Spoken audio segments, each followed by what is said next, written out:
এখানে কম বেশি ভালোই মাছ খাচ্ছে, হয়তো অত টপ নয়, কিন্তু সবাই চলে আসো। কালকে একটা ভিডিও ছাড়লাম, আজকেই দেখো একটা বড় পাল্লার, মোটামুটি পাল্লার খেয়েছে। যাদের যাদের ছিপ ফেলার ঝোঁক আছে চলে আসো এইখানে বিনা পয়সায়। অনেক কটা পুকুর আছে, এখানে অনেক কটা পুকুর আছে।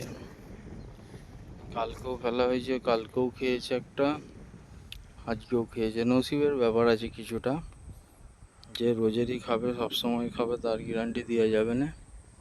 একদম লাইট টোপ ইউজ করছি আমরা, নর্মাল। ওইখানেও সব চলছে, অনেক কটা পুকুর, এখানে ফেলছে, এখানে ফেলছে, সব ফেলছে, চারিদিকে ফেলতেছে। সব পুকুরেই আছে কম বেশি বড় বড় মাছ। এইখানে ফেলছে, 14-15টা পুকুর আছে। চলে এসো তোমরা, যে যে ফেলতে চাও। মাছ খেলেও লাভ, না খেলেও লাভ, ঝোঁক তো মিটে যাবে। আমরা ফেলছি।